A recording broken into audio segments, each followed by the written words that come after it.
Gentleman, James Tracy, Land Use Council for Critical Materials, Learned Ag Resources of Big Channel Sand and Gravel. There's got to be an abbreviation for that, that's just too long to say every time. I rise first to endorse Mr. Tirsch's comments regarding the diversion of funds that are proposed in the budget. I commend that bill spots to your serious attention. Second, number two, following up on Hyatt Barnes' comments. I know you're not going to stop the theater of this public comment period despite my recommendation. And assuming that's going to go forward, I've made a couple of recommendations to you on prior occasions for a policy which would at least make this a more objective, fair forum.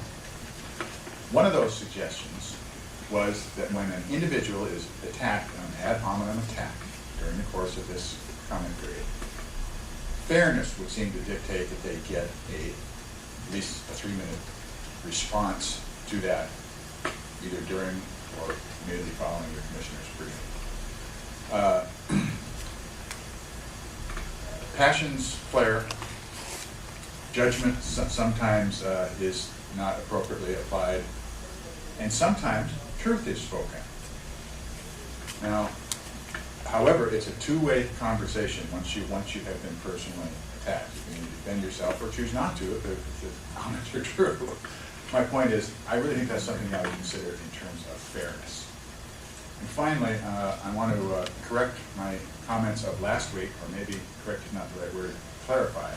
I think I confused my friend George Yunt, who spoke with regard to the feeling that my comments were directed to the public comment period.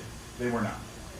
You'll recall that the time in question, you withdrew after the public comment period an item from the consent agenda.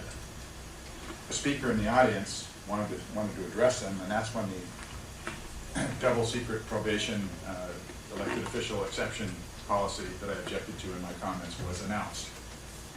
So, although George and I have often spirited but always respectful disagreements at times, I wanted to make sure he understood that I was addressing something that happened after the public comment period.